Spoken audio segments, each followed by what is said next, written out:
Hello mga bro, meron akong rechargeable lamp dito na ika nga yun nga lang, wala akong sakit dito at ayaw ko nang bumili. Ito yan, rechargeable ito sa AC. Ngayon bala kong ika nga gawin itong parang flashlight.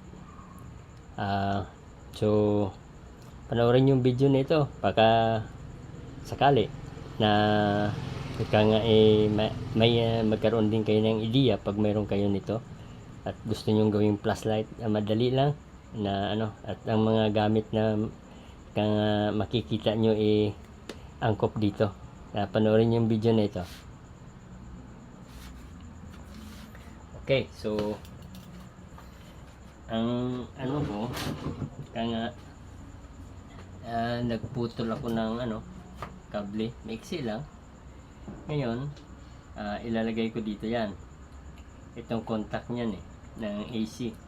So ngayon ang gagawin kong handle ay ito. Nakita ko itong empty na Enervon bottle yan, tapos butasan ko yan dito sa puwet. Ayan. Yan, pagkabutas niya sa puwet niyan, ay ilagay ko ito rito. Yan. Yan. Tama-tama lang ito. Yan. Tapos ngayon,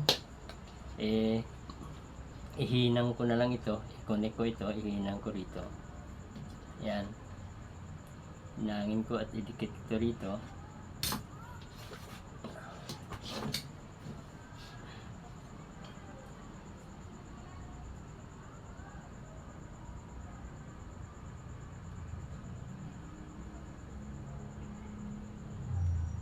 Okay.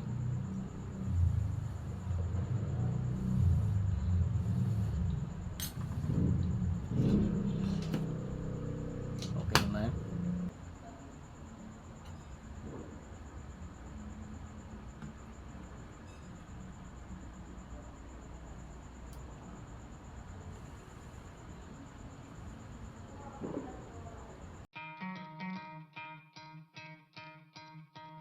You could try to play, but you're never gonna beat me. Look the other way, what I'm doing ain't easy. Bloody and stained from the people who deceive me.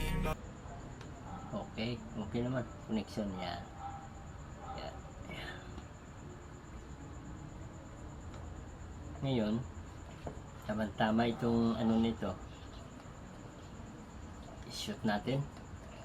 At tingnan natin kung tama lang ito diba?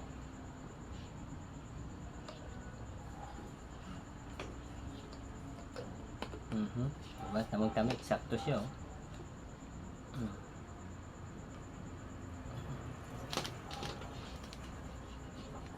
Migpit pa. Ayan, ayos. Ito. So ito na lang.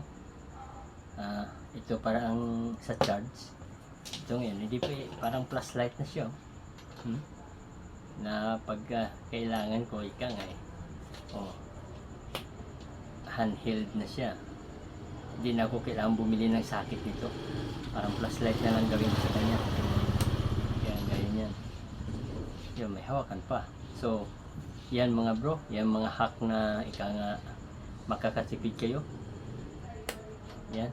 Tapos kung gusto nyo, kung i-charge nyo ito, may naman i-charge nyo lang yan. So okay, simple lang pero malaking pakinabang. Madadala mo siya sa labas na ika nga gawa mo siyang flashlight. Maganda, malakas ang ilaw niya, tapos rechargeable pa. So ayos. Okay mga bro, thank you for watching. Okay, and good day. Bloody ends break through the chains, go free me. Looking for change, looking